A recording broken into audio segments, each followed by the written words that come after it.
shouldn't have done it in the good times, but now that nothing is secure, that everything is unsafe, maybe it's the time to do something that is meaningful for you.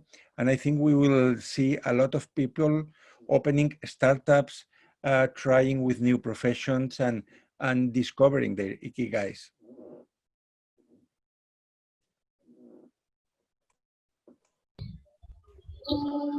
Praveen bhai, welcome back.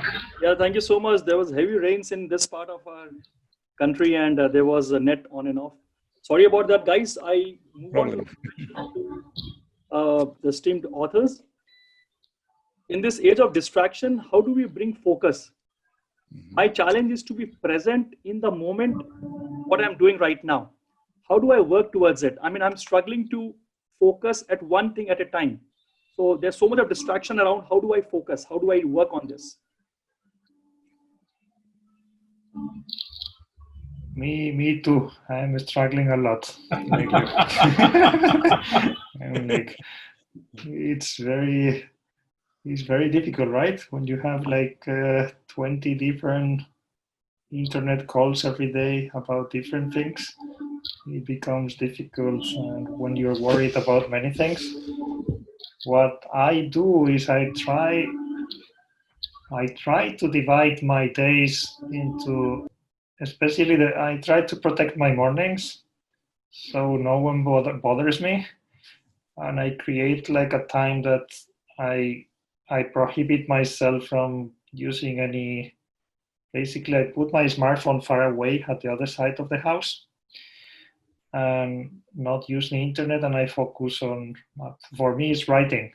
So, and after that, I let the day go loose. So after that, I don't have any much more. I can be not focused, and I will not blame myself. I will say, okay, I will flow with it. So I will be focused on not being focused, if that makes sense. But yes, it's kind of difficult. This I'm reflecting to myself. I'm reading again my chapter in our book about flow, because I'm realizing it's difficult to follow this advice these days.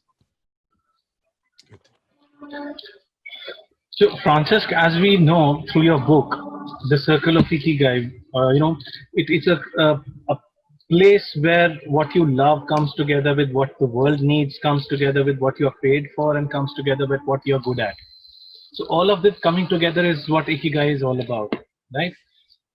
Can you tell us, is it possible for somebody to have more than one Ikigai? Yes, of course. And actually, it's possible to have 2, 3 Ikigais, and we must put an example for that. Imagine a young mother who has also a company, and that maybe she loves playing piano. Then she can have many Ikigais, because one Ikigai will be, of course, the family, and most of her hours will be dedicated to the family. A second Ikigai will be this company, this shop, this place where she gets money for her family, but she can have also a private Ikigai that is something only for you. A private Ikigai can be reading, can be studying, practicing a musical instrument, doing something for the community, something that is your impulse and that you want to do it for yourself, for your spirituality. So it's possible that a person has 2, 3 Ikigais, and the different times of the day are shared in these fields of interest. But also, during life, we are going to change Ikigai, because I think it was Rudolf Steiner, a German intellectual. He said that our life changes totally every 7 years. So until 7, you are a little child.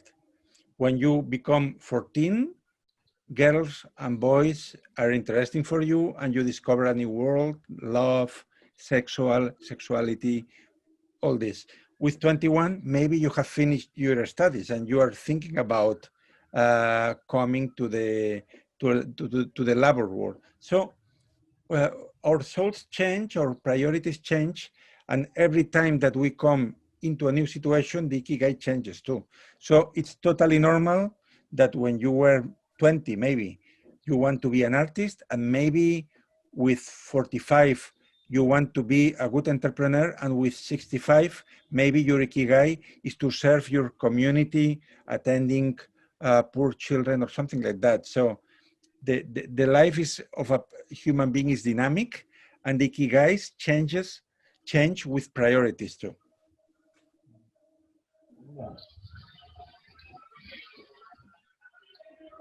Naveen, you have to mute yourself. I'm unmute. Yeah. Japanese are extremely dedicated to their work. In your experience, did you see how their extreme focus towards work affect their family life, especially for Gen Y or millennials? Is that a challenge, or it is both are accomplishments, possibly? Yes, I think you're spot on. That's a challenge, especially in the cities like Tokyo. And I guess that I think that problem.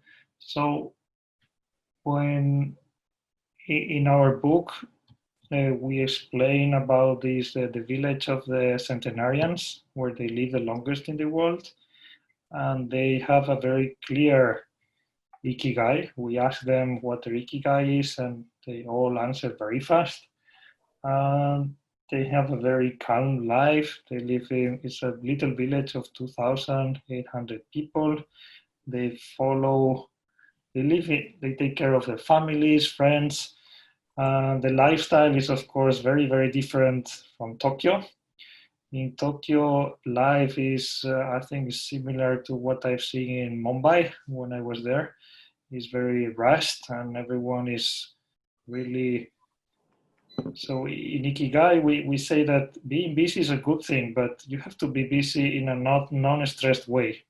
You have to have always things to do, but having and enjoying them.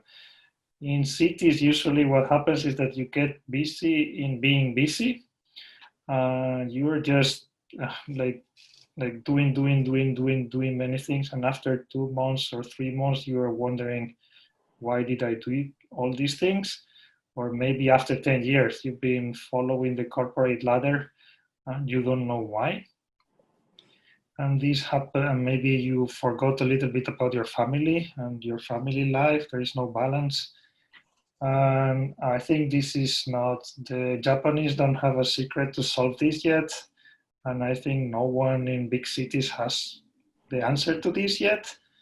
But we try to, in our Ikigai book, we try to show how we could counterbalance that by looking at some little rules that I think from outside of cities we could take and bring to our lives. So that makes sense. So yes, it is a problem, and it's not solved neither for the Japanese, neither for everyone living in cities. Okay, thank you. Fransesc, coming to you, having a background with psychology, there's a pertinent question which has bothered a lot of us. In India, we have a very different educational system. For example, if you are, passionate about something, arts or humanities, for example, it doesn't pay much, at least not in the beginning. It's a huge struggle. So how do we change our passion into a profession? Like as I mentioned last month, I had an interaction with Vishwanathan Anand, the Grandmaster chess champion. He gave us an insight about, there was the other side of a passion becoming a profession, and then things becoming mundane. You start off with something passionately, and once it becomes a profession, the same meetings, the same chess games, they start becoming a routine. So how do we keep intriguing or keep feeding a passion continuously? Number one thing is how to convert a passion into a profession, and secondly, once it is a profession, how do we then maintain that passion in that? Yes, it's very interesting what you ask, because when you are in university and you are planning to do a doctorship, for instance, I was studying German literature, and I was thinking about if I wanted to do a doctorship, but my professor said, if you are going to choose an author, don't choose your favorite author because you are going to hate it in the end, you know? So when you dedicate too much time and too much attention to a very little thing, in the end, it becomes work and it becomes boring. And that's the reason why the big entrepreneurs, when they create something, normally, if they are clever enough, they give it to the hands to another person and they start the next project. In the MIT, there is a program for managers, and the objective, the aim, the goal of an entrepreneur is to substitute yourself. So you create a company, you create something new, you create something good for the world. Once it's done, you give it to some manager and you go for the next project. That would be your second question.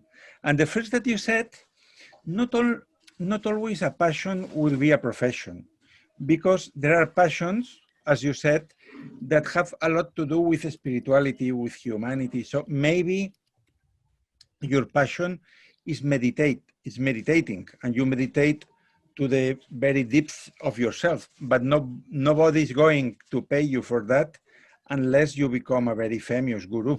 So it's good that there are some things in our lives that then don't depend on money. And normally when I am teaching young writers, all of them are very worried to know if they are going to earn money, if they are going to have prizes, if they are going to have millions of readers. And I tell them, first of all, get a job, because if you get a job, a different thing, you will be free economically. So if you are working as a professor, if you are working in a company, if you are a civil servant, you will have your money for you, for your family, and then these hours that you have for writing, you can feel totally free, because if your money depends on if you are selling much or less, then you are not creatively free. So it's not a bad thing that you can have a work and an Ikigai, and I can put you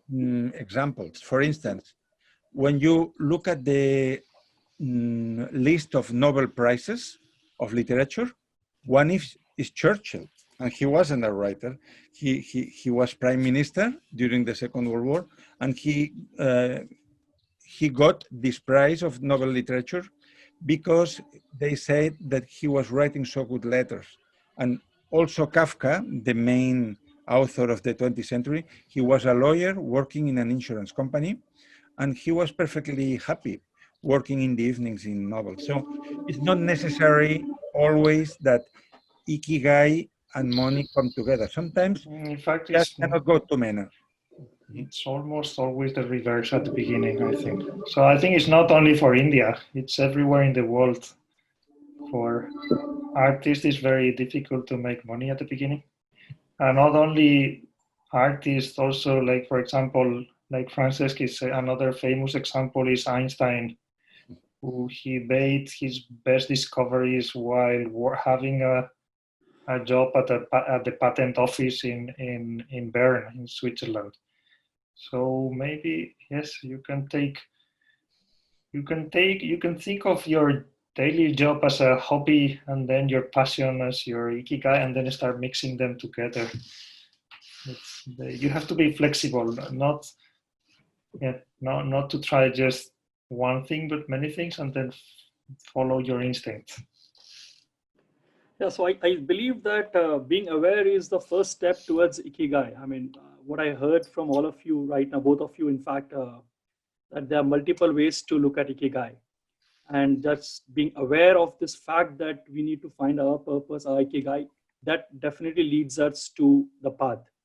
Now, taking the question further to both of you have closely studied the Japanese culture and the Indian spirituality. Could you find any similarities between both these cultures, or there's some kind of gem which, as an Indian, when we find, I mean, which we overlook sometimes, things what we have around and we don't get to see or value that. So, do you have any kind of similarity which you found between Japanese and Indian culture or spirituality? Mm-hmm. Okay, I would say that Indian spirituality is the mother, is the cradle of all what happened after. Let's think only about Zen Buddhism. It's very famous. There are many movies and books of Zen monks in Japan and these monasteries and all this. But if we go to the origins, if we go to the source, Buddha was Indian. It came to China, and in China it was called Chan, the philosophy, and in Japan was Zen. And there are many things like meditation, like spiritual beliefs that started in India and expanded in other countries of Asia. And I think the second part can maybe Hector answer better, that the Japanese are very good packagers of experiences, and they are very good in the way of perfection of any art that comes from another side. For instance, the culture of tea, there is a lot of tea in India, of course, but the tea ceremony, it came from China, and somebody took it to Japan and put it in a quite perfection way that is now like an art. And maybe Hector can explain better how do the Japanese adapt these influences and make it so beautiful? Yes. So, in fact, the Japanese are very, if I had to put, it's just what Fransesc said, they are very good at, I wouldn't say negatively, but adapting. They've been, well, yeah, I'm going to say they've been very great copy. They like to copy everything from the world, but they don't only copy it, but they improve it. That's usually what happens. They make it Japanese. As Fransesc said, the origins of meditation and introspection, it's all from India. And many other things are coming from India. And I realized recently I'm becoming more and more, in fact, recently I'm reading more books about India than about Japan, because I'm getting very interested in your culture. And I realized that the Stoicism, which is we think is one of the main philosophies of the ancient Greeks. I realized that one of the pioneers of the Stoics, he traveled to India in his early life. He was in contact, he was a contemporary of Siddhartha. He was in contact of the early thoughts of Buddhism. And then he came back and he spread that thinking into Stoicism. And Stoicism has some similarities with Buddhism and Indian thinking. So I thought that's very interesting. And I don't know if that's common things, but I think the common thing between Indian culture and Japanese culture is that it's not at the surface level. You will not understand it. It has lots of context information, and you can go deep and deep and deep and deep and get lots of satisfaction in understanding it. So yes, that's the pleasure of, I think, having a culture that has been developed over thousands of years is much more interesting for me than other countries that they don't have this like deep culture. So I think India and Japan have that in common.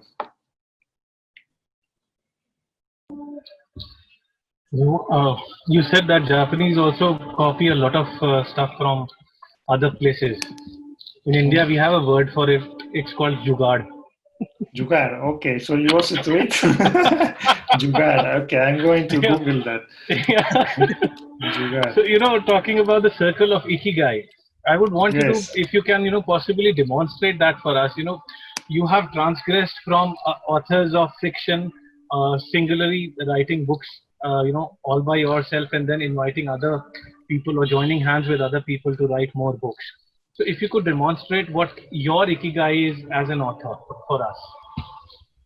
What? You're talking about the circle, yeah, please. I can do it. So, for example, for me, is I love writing, and then I think I have lots of doubts, but I think I'm becoming good at writing. I'm still learning, and Fransesc is teaching me how to write better. I'm starting. This is where I fail the most. This is still Ikigai is very successful, but these days, I think you're in the publishing industry. It's very difficult, even with a successful book. It's very difficult to have a sustained income source. So I'm struggling with this one. So I'm making some money, but not enough. And what the world needs is I try to write the best I can, so my words will help the lives of the people who read me. So hopefully the world will be better after people read our books. So that's where I stand. So it's not only Ikigai is not only, if you put it in one, it's just writing. A good, if you think of a good Ikigai for yourself, you have to include elements of the four circles. So for example, let's say you have a bread store. It's not just making bread. Your Ikigai could be like, I love making the best bread I can. So people around in my neighborhood will come to my shop and buy bread. And the families who eat my bread will eat the best bread in the city. And they will be happy and have a better family life because of my very delicious bread. That's a good way to have an Ikigai. It doesn't have to be like I want to change the world, kind of. It can be something very simple. And what about you, Fransesc? Yes, Hector has put a perfect example of how to integrate all the circles of Ikigai. What I would say, maybe we can talk a bit of every circle, because not everyone is conscious of the four circles. For instance, the first one is what you love. So not everyone knows what they love, because what you love needs to have free time to experience things and not to be always running from one thing to the other. So I discovered what I loved maybe when I was in India, again, in my first trip. I had a notebook and I had a pen and a lot of time. You should say that this is many years ago, right? Years ago, it was 20 years ago. And then I discovered that I loved writing about what I was seeing in the streets, the children, the monks, the colors, the trains, everyone. And then I was in the first circle. I knew that I loved writing. When I came to Barcelona back, then I sent this book to a publisher, and the publisher said that there were some mistakes in the writing, but that that they were very happy with the story and they liked it very much. And if I could correct some things of the style, that they would publish. Then I was in the second circle. I knew that I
process.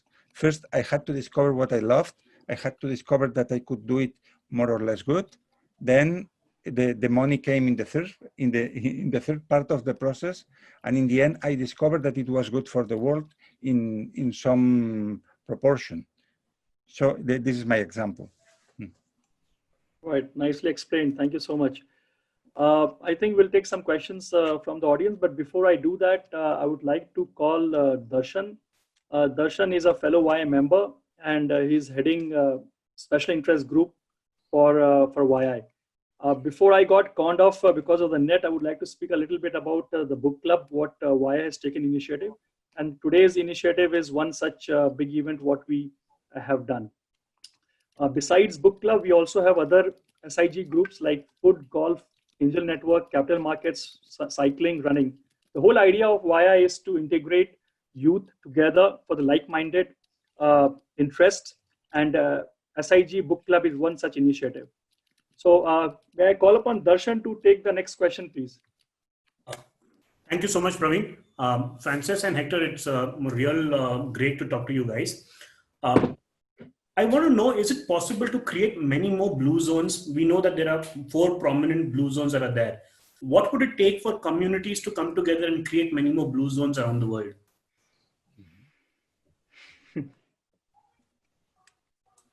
Hector or I think there might, I think the blue zones, it's not an experiment, but the investigation was made almost 15 years ago.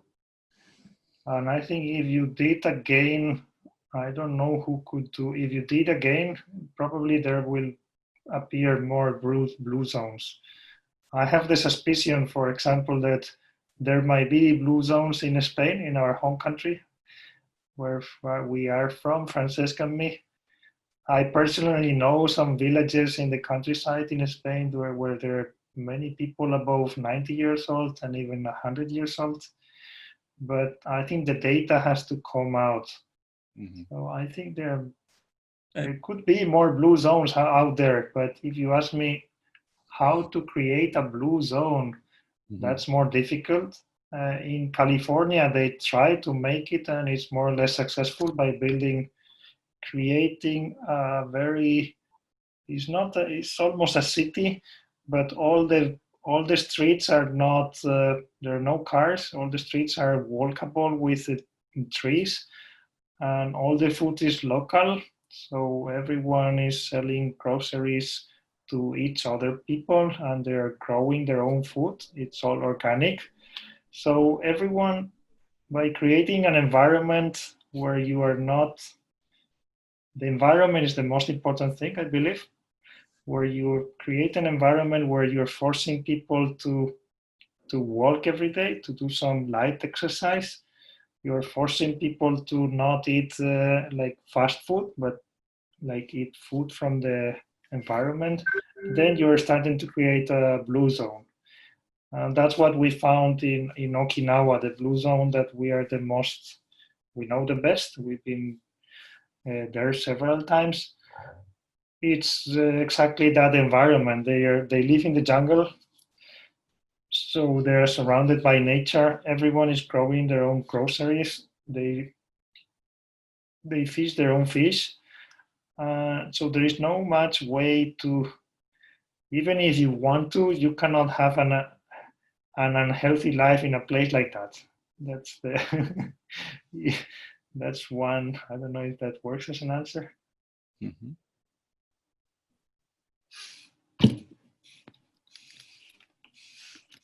So can we take the next question, Darshan? Can we have Preeti Agarwal asking her question, please? Mm-hmm. Darshan?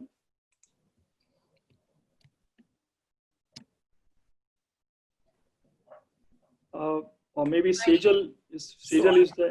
I've got Preeti online, yes. Praveen. Please. Yeah, hi Praveen, and hi everyone. Thank you so much for the discussion so far. My question is simple, and it links with the question that was just asked, which is about, do you think going back to our roots is an essential aspect of finding our Ikigai? And when I say roots, it could be our place of origin, the family that we've originally belonged to, the geographical place that we were originally a part of, or even nature, for example. We all belong to the earth. Mhm. Yes, I would say there is a saying in Catalan that is, if you lose your origins, you lose your identity. And actually, that's something that we have experienced, that many people who feel lost in life, who don't know anymore why they are doing this, why they are working here, why they are living in this place, they have lost contact with what was their real essence, that normally the roots of a person are in the childhood. So when you are a child, normally you are naturally connected with your Ikigai, because children have no filter. Children just do what they like it, what they love. So we can find a child that naturally dances or writes or speaks a lot or goes to the nature or makes something small at home.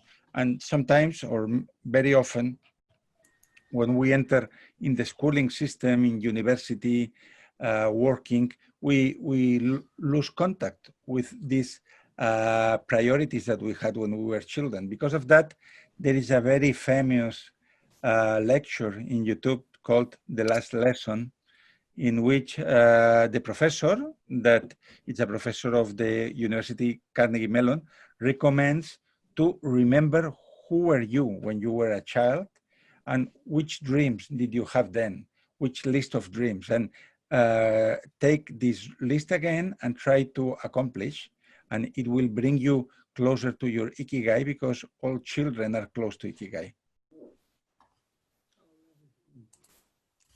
So just to add, yes, as Fransesc said, when you're a kid, you don't have this thing we all have in this mind. When we become adults, we're always judging ourselves. So we start doing something, and then we start thinking, am I doing it the right way? Yes or no? While if you are 8 years old, you are dancing and you don't care about if you are dancing in a right way or not. So yes, going back to the feeling of being a kid and maybe trying things that you loved doing when you were 10 years old might help you to rediscover something inside you that you forgot and maybe you love doing. Darshan bhai, could you please put Sejal on for the next question now? Hi.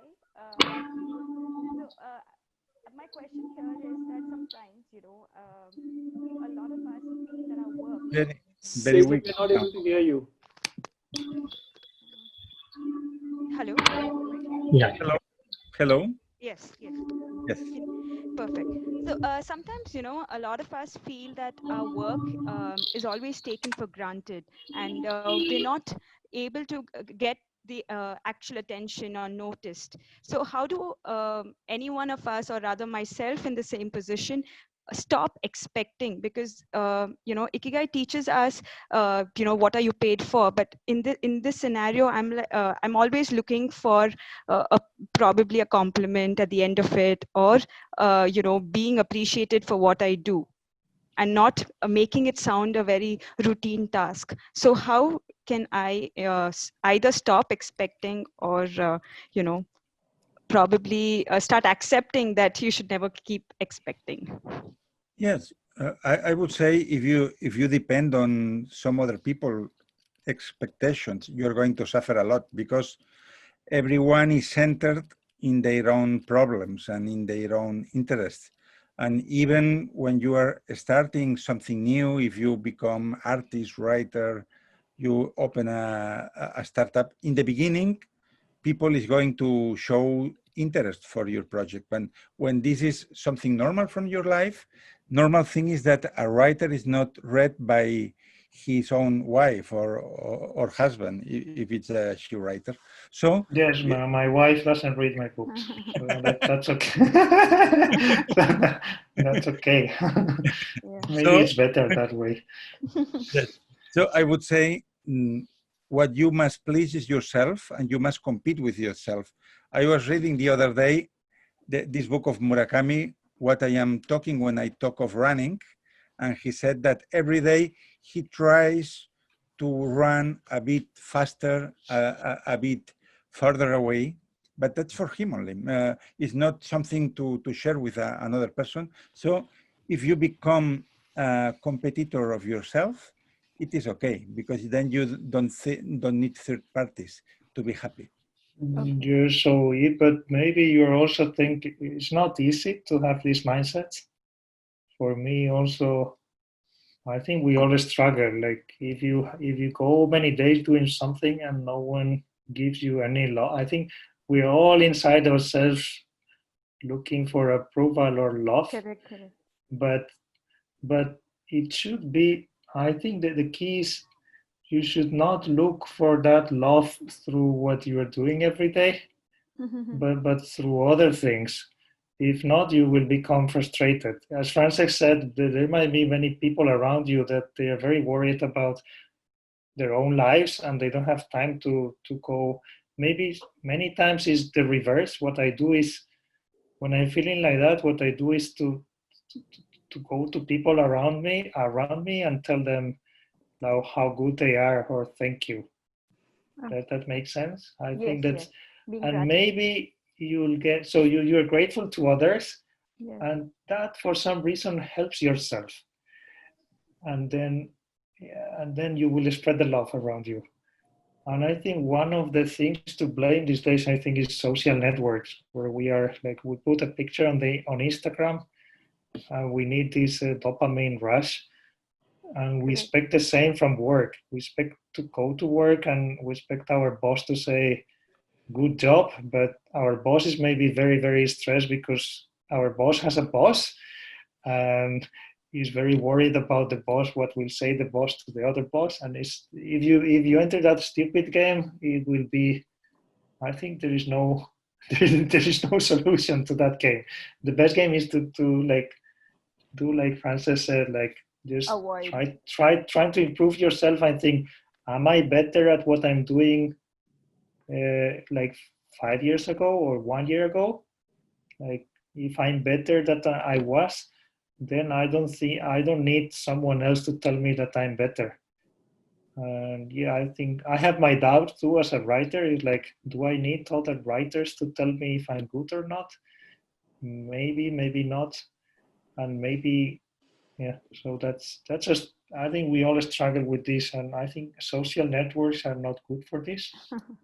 Super. Yeah, I think I've got my answer and I've got my Ikigai moment. So thank you. Thank you. Thank you, Sejal. Can we have Jyoti now? Jyoti, apparently you also got the copy of the book today. Thank you for sharing the picture of that. Yes, very much like he said, social media plays a big role. And thank you so much for organizing this. I have a twofold question to both the authors. First of all, it's a privilege. So starting with, I understand that Hector, you've written a very deep-rooted book called The Geek in Japan. This is just for all the audience to know. And it's a very holistic book. And it covers all the elements of Japan, and it is such a wonderful book. And having that holistic moment, how did you manage to make it so crisp and intrinsic with the Ikigai, coming to bottling it down to those 10 points? I understand that, with the talent of short story writing, Fransesc was very helpful. But considering, and the second part of the question is, considering the Ikigai book itself is so simple in itself, like I read The Order of Time just before Ikigai. So for me, it was too simple to hold. How did the sales of it affect? Because the simplicity of the book might not grasp humans right now because we've made our lives so complex?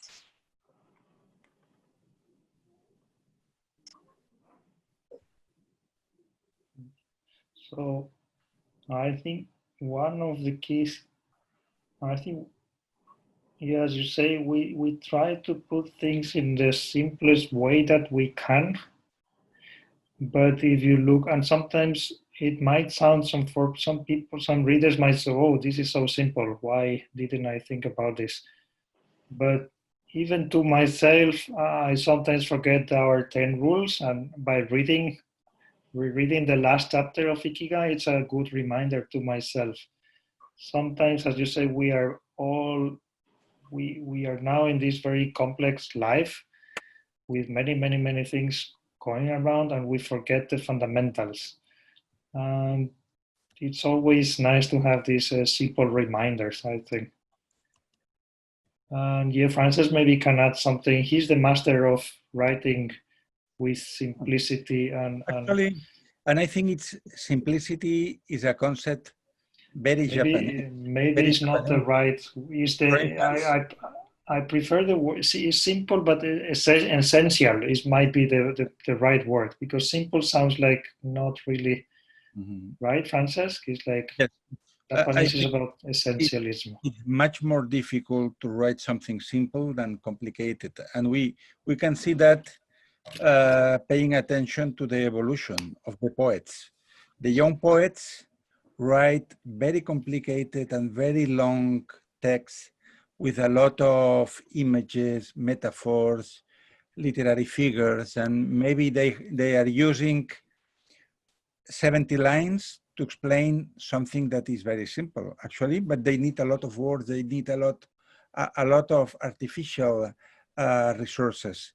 And the master of poetry can write a haiku, that is this Japanese poem that with only 3 short lines can express a whole universe in there. And so I think that the progress of any artist or even of a professor is trying to explain something that is very complicated in a very simple way, because the opposite way is what we do normally. We put a lot of noise, but we don't know very often what we are saying. So our mission as writers is trying to explain something that could be very technical and could be in an essay, could be a doctorship thesis, to explain it for everyone so that any person of any condition can access to this wisdom.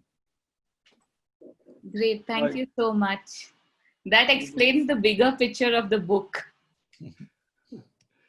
Thank you, Jyoti. Thank you for asking a wonderful question. Can we have Rishi taking the next question, please? Rishi Jain. Yes. First of all, thank you so much for this interaction. It has been amazing, and it's been so frank that a lot of us are busy taking notes. My question is in terms of nutrition and food. So most of us are in cities right now, and our lifestyle revolves around the next cup of coffee, or it revolves around that packaged foods and off-the-shelf products. Where do we start? How do we start shifting towards that other lifestyle, towards that all natural lifestyle? And is there some areas that deserve a higher priority as compared to other areas, when we want to when we start that gradual shift towards that this centenary lifestyle kind of thing, if I've been able to ask correctly?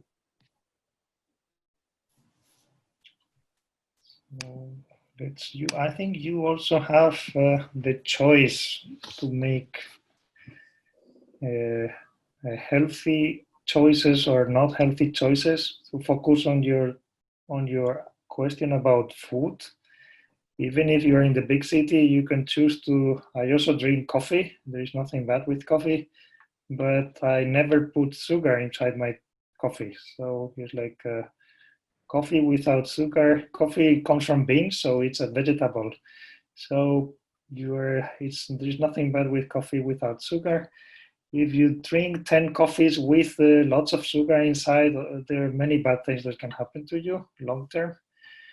And the same goes for when you go to the supermarket. You can choose what you want. The problem is that you might be, if you're in a city, there's lots of temptations. And I know we all humans are very bad at like how to say it, restraining ourselves from those temptations. So we might end up every day eating ice creams and pizza, which from once in a while it's okay, but if you do it every day, of course it will be not that good. So you can make your choices and maybe try to emulate some of the advice that we give in the book, which one of the main ones is to like always eat with moderation, which I think, I don't know about India enough, but what I've seen in India is like you are also pretty moderate. You eat delicious food, but then you stop. Of course, there are exceptions, but I'm talking in general. Like, that was my feeling. So there is this saying in Japan, which is you should eat always to the 80% of what you're eating, and then stop eating. Can we take the next question, please? Can we have Alifia Calcutta Wala taking the next question?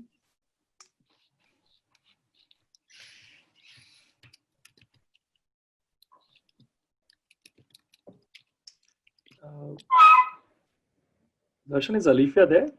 Yes, I'm there. Okay, lovely. Can I ask a question? Yes, please go ahead, Alifia. Yeah, thank you so much. It was lovely, and it's an amazing and insightful Sunday evening. So I had this question, but it got answered earlier during the session. And I have another question, which has been on my mind for quite some time. And that's it, like a family play a very big role in India. And our parents have a deep influence and say in our lives. And that's, of course, a blessing. But there could be at times when you might love doing something, but your parents do not approve of it. However, you can't disregard them. In that case, how does one still continue to experience or practice their Ikigai? I think both things are compatible, and it will never be easy, the relationship between children and parents, especially if they do something special. If you are going to work in a company or you are going to have a normal job, let's say, parents normally will be happy because what they want is our comfort, they want our safety. But what happens when you have a child, when you have a daughter, a son that wants to become artist, to make movies, to be an explorer, to be anthropologist, to travel, I don't know, to dangerous places? Normally, parents won't approve, and that's normal. And it was always like this in history of the big characters. Parents didn't approve all these people who went to discover new lands, to do some things that are unsafe, just to say. But I think it doesn't mean that love is not there. Love is there, but of course it comes a time in which you cannot live anymore for your parents' expectations. And it happens a lot when parents have a very strong profession. For instance, the son of a lawyer, the son of a doctor is expected to go on with the career of the father or the mother. But you must break the egg in some time. And maybe in the beginning, they will be disappointed with you. But with the long run, if you work well, if you follow your Ikigai, if you dedicate many hours and many sacrifices, in the end, you will sit in the table of your family and they will admire what you have got. But it's necessary in some time to go against their will, because if we are not like this, we couldn't be free, we couldn't experiment. So it's nice even from between people who love each other that we don't think the same. So that means it's okay that if for a short period of time or a certain period of time your parents you don't approve of it, but you continue following Ikigai, and there will be a time when they are okay with it. Is that yes. yeah? Let's think of the example of Siddhartha Gautama. His father wanted him to be the king. He was a prince, but what he wanted to do was to discover the source of suffering. And so he abandoned his wife, his children, the comfort of the palace, and went to the pathways to discover what he was trying to learn, so that he could teach to humanity. And in the end, if we look at the biography of Siddhartha Gautama, all his family joined him, and they were part of the Sangha. So it's normal that there are moments in our life in which we won't be understood by others. And not only families, even our friends. Correct. When we escape the comfort zone, it's also difficult for friends, because they are used that we are in certain things. If we escape from this comfort zone and we go to do something very different, it's also uncomfortable for the friends. So and we if can you think, yeah, I think I agree with everything that Fransesc said. So if you realize is the comfort, it's something, it's not only your parents, but it's your friends. And at the end is that they get used to, you have like an identity of how the people around you see you. So Sure. it's not about the if you realize, if you go deeply into this, it's like, then the people around you, they will see you as this person. I don't know what you dedicate your life to, but they will expect you to be this type of person. So for me, I was Hector, and I was expected to be, everyone around me expected me to be like a software engineer who was very good at programming computers, and that was my identity. And then when you change that, like, there is something in your friend's mind that it will take them a time to accept it. And only if you go through these changes in life, you will realize that only your true friends will stay with you. So, and the ones that were not really your friends, that they were just with you because of your identity, they will separate from your life. Does that make sense? And for family, of course, it's better if they don't separate from your life. It's better if you have a family that you can explain them. It's like, I'm going to try this new thing. I want you to support it. And at the beginning, there might be tension. Especially, I've learned that Indian families are still very strict with these things. So yes, I'm aware it's not easy, but you also have to realize that many times it's inside your mind. And when you have a frank conversation with your parents, it might be different if you explain it deeply. It might be you've never, sometimes you haven't talked deeply with your parents for 10 years, and you still have in your mind what you think your parents expect from you, but maybe they are not. So that's an advice. This is something I realized for myself. It's like I had this image that inside my mind, my parents are looking to what I'm doing, but it's not. I think it's true somehow, but not that. It's very psychological. Sure, thank you. So I understand it's not going to be an easy journey, but definitely in the end, it's going to be rewarding. So thank you so much. Thanks a lot. Thank you, Alicia. We have time for 2 more questions now. So could we have Naman Baldwa asking his question, please? Thank you, SIG Book Club, for bringing me online and with the authors here. Thanks a lot, Hector and Fransesc. With the example what the Hector gave some time back, an example of the baker. So as Hector explained that the baker, the Ikigai for the baker is baking the bread and stuff. So can his purpose of life and his Ikigai be the same? So Ikigai and purpose of life, is it the same or they are 2 different things?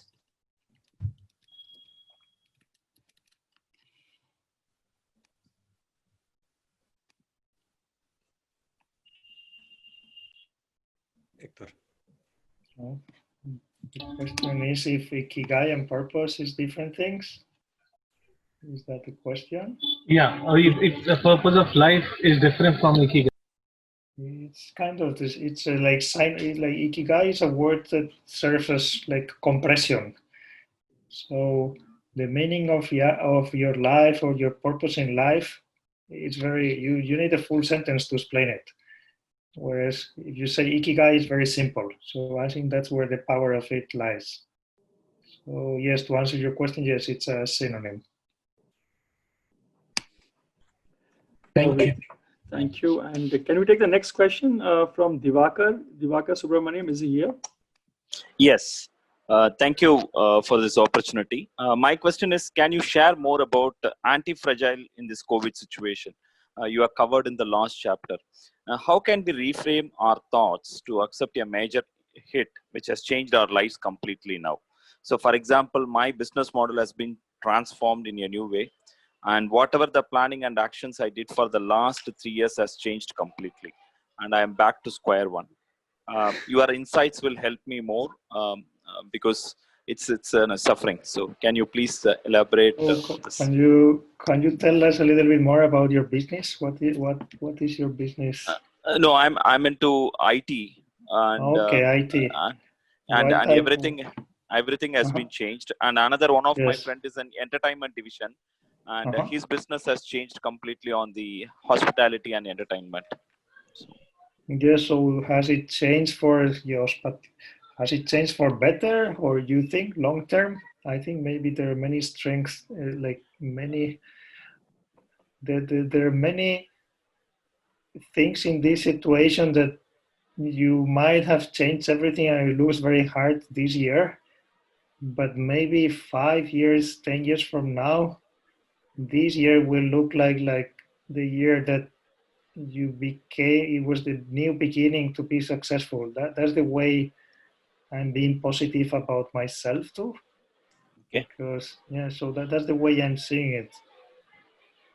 So it is, and to be, there are many, if you read about the anti-fragility, there are of course many types of businesses that there was nothing to do. Like for example, people running restaurants, they're having the worst time everywhere in the world, I think. And most of them will not survive this. Whereas other types of businesses, for example, the main example is what we are using now. We are using Zoom, internet video conference. It's Zoom has become 10 times bigger company in just 6 months. This is a huge example of how something bad, like this virus, has helped this company called Zoom to become one of the biggest IT companies in the world.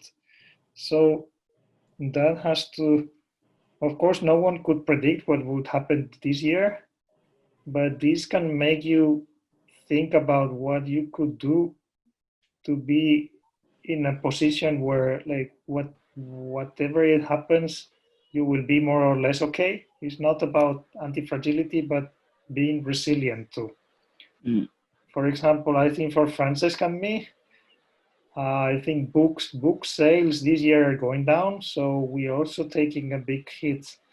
It's very difficult for us, and we were planning to travel to different places this year to do book presentations.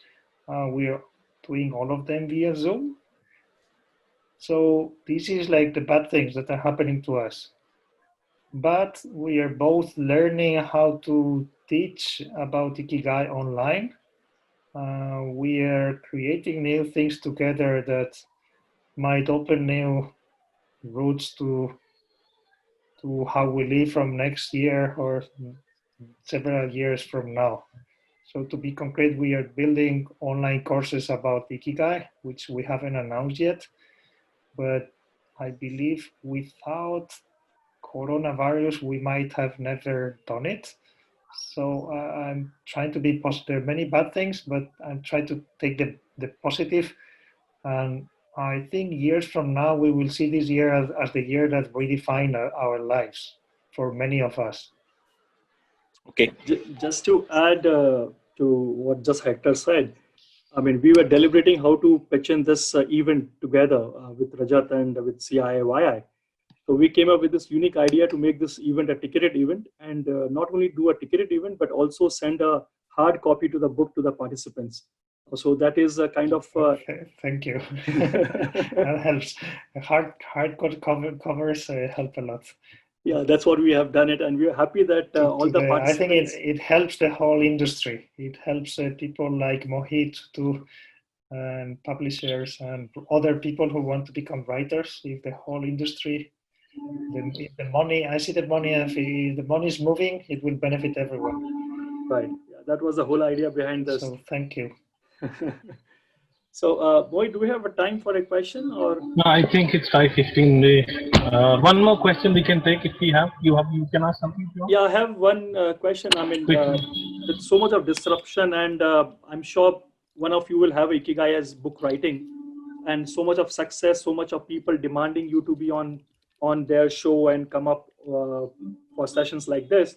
Do you think is it possible to maintain your Ikigai when there's so much of success around, when there's so much of demand around? Actually, success is a mysterious thing, especially in the writing and publishing industry, because when you are writing a book, so when we were in Ogimi, in Okinawa, interviewing all these centenarians, it was 2 years before the book was published. So when you're writing something, if it is an essay, it's a novel, it's a tale for children, it's something connected to reality, this thing that you are writing now in your computer will come to the bookstores in 2 years. So you cannot predict what the people will want in 2 years. You should be a magician to know that. So the only thing you can do is write about what is a passion for you, something that you love very much, and you have fun, and you write it and you investigate, but you cannot predict the success. So after Ikigai, it seems very difficult to make a book reaching more than 55 languages, but I don't think it is our purpose to beat a record. But our purpose is to enjoy writing the next book as much as we enjoyed Ikigai, and if we accomplish that, we will be happy. Lovely, well said. Thank you, Francis. So, thank you. Yeah. We move ahead. I think there's not much of time left. Yeah, thank you so much, Fransesc and Hector. We can hopefully presume that you'll be transgressing your Ikigai from being authors to becoming spiritual gurus shortly, from all the knowledge that you guys have shared. Well, thank you for simplifying all this knowledge and bringing it to us through your book and your sessions all over. It's been a delight to talk to you guys. Thank you, not only for writing the book. Also, I would like to thank Darshan. Darshan, thank you for taking up the responsibility and becoming the DJ for us. It was a delight, buddy. I would also like to thank Penguin Random House for connecting us to the wonderful authors through their books and now through this channel. And last, but we also have Big Beers as our advertising partners who made this beautiful, creative, and lot many other things for us. And last but not the least, Praveen Bhai, thanks a lot. You have taken this entire initiative to another level. Now, before I conclude, we are in talks with a couple of other authors for our forthcoming sessions. We have Sanjeev Sanyal, Sudha Murthy, and Ruskin Bond. So I would request all of you to keep sending your wish lists to Praveen Bhai or to me. And lastly, some of you would have received the book.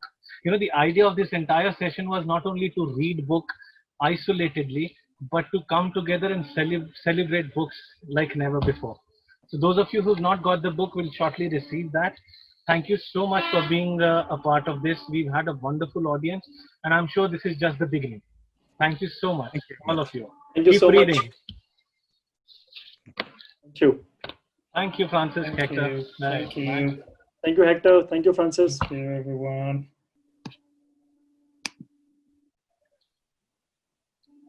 When the session was on, I got my copy.